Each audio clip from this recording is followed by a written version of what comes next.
Notre industrie de l'huître est à la croisée des chemins en raison de maladies. On vous en parle déjà depuis quelques mois, c'est que de nouvelles maladies ont été détectées chez nous, dans nos baies, mais également ailleurs chez nos voisins dans les maritimes, si bien que l'Agence canadienne d'inspection des aliments pourrait déclarer que tout l'est du pays est contaminé aux maladies MSX et Dermo.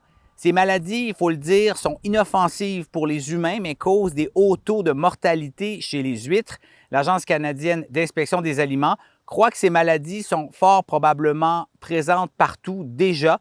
Et son but, c'est de simplifier les importations et les exportations d'huîtres dans la région. Et ce qui inquiète les producteurs, c'est qu'avec cette désignation, des endroits où ces maladies n'ont pas encore été détectées soient infectés.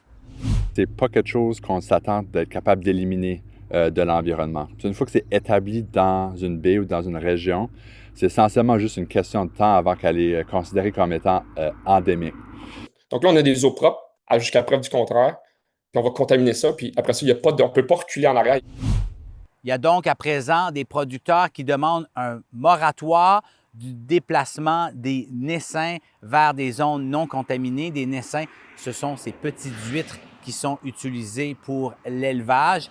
C'est important de comprendre que même sans l'Agence canadienne d'inspection des aliments, le ministère des Pêches et des Océans a le pouvoir, lui aussi, d'interdire ce genre de transfert. Donc, c'est un dossier à suivre. Voilà, c'était votre vidéo journal Nouveau-Brunswick. Pour d'autres nouvelles, consultez l'application de Radio-Canada Info. Ciao!